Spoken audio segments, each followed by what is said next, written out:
check in first this morning with Dougal Sharp, who's founder of Innes and Gunne.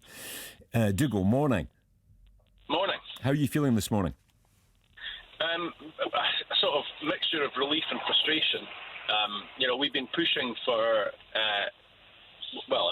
we didn't think the scheme was a good idea for Scotland in isolation, and we've been pushing from the outset for a consultation on a UK-wide basis, as have most other businesses in Scotland across retail and hospitality and production. So it's a great relief that we now have certainty, but it's a huge source of frustration to me and my colleagues right across the industry that we've had this cancelled at the 11th hour after putting in a big shift of work to get ready for a scheme we didn't want in the first place. Yeah, you spent a lot of time on this, Dougal, but you've probably spent a lot of money as well with packaging and barcodes. Any idea how much?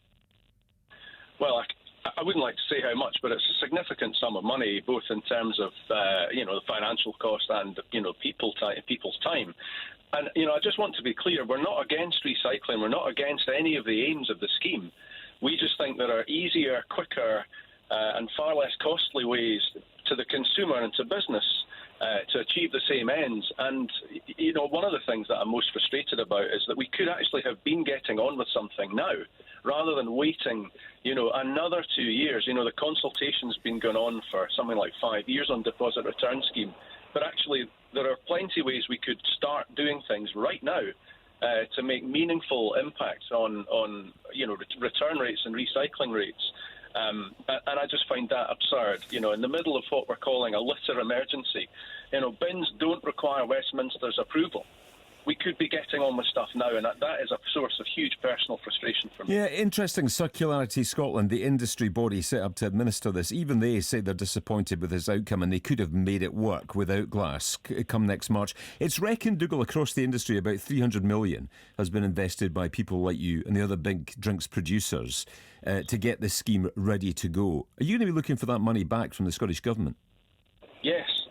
Yes, I think we will. We've spent fortunes not only in getting ready, but also we've changed business strategy. We've introduced different packs to the marketplace. There's been significant changes in the way that we're contemplating business in Scotland as a result of this, which we now need to roll back on or change or review in light of these changes to the scheme. But I also want to be clear about the myth that the scheme was in some way ready to go live. It wasn't ready to go live in August this year, which had been originally planned. I don't think it would have been ready to go live in March next year either, because there were so many unanswered questions from industry that we needed certainty over in order to actually go ahead. So to say it was ready is an absolute load of nonsense, I'm afraid. Who do you blame for all of this? Well, I just wish there had been stronger consultation in the early phases of this scheme with industry.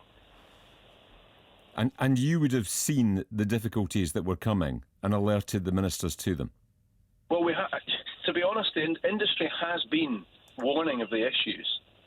In particular, the risk of things like cross-border trade, which, in a single United Kingdom market was a real risk of the scheme. But, there are so many different ways that we could have implemented deposit return scheme. Innes and Gunne participates in deposit return schemes around the world.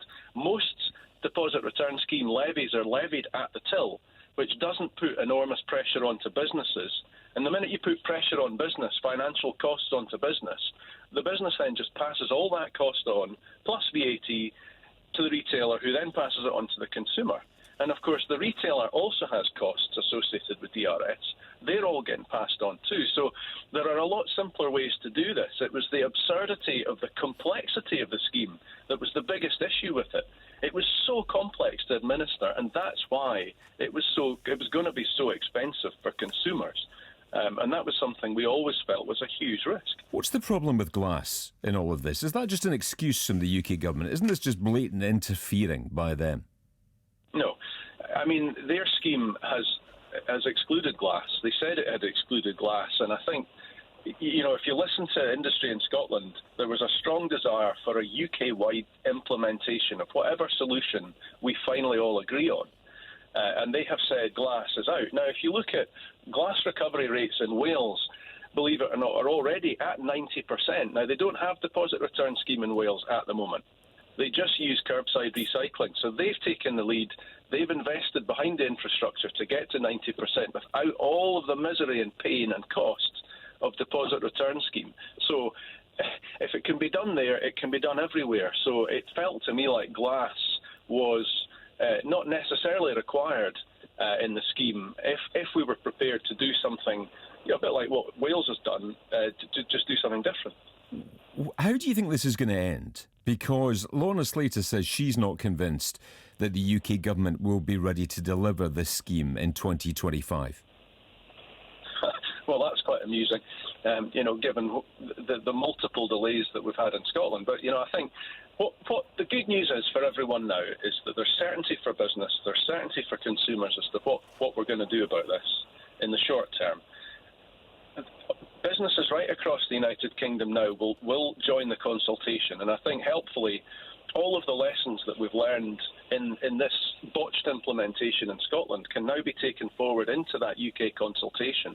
And actually, whatever we do, it could be a DRS, a deposit return scheme. It could equally be something completely different, something more akin to what they're doing in Wales with higher recycling rates achieved by greater investment in curbside recycling. I think as a matter of urgency, we should be putting out more recycling bins. We should be investing more behind our collection and recycling infrastructure. And I just don't know why we need to wait till 2025 to just get on with stuff like that. I know there's a question mark over the cost of all that stuff, but let's have a grown-up conversation about that. I wrote to the First Minister of Scotland 2 days ago, setting out a plan which I think could work and which we could just get on with now. And just so we're clear on this, you will be speaking to your lawyers about attempting to recoup the costs that you've already spent on this scheme? Well, I think the first plan is to see what shakes out. We'll need to speak to all of our colleagues across the industry and work out how to protect our financial position within all of this. Dougal Sharp, thank you for your time this morning.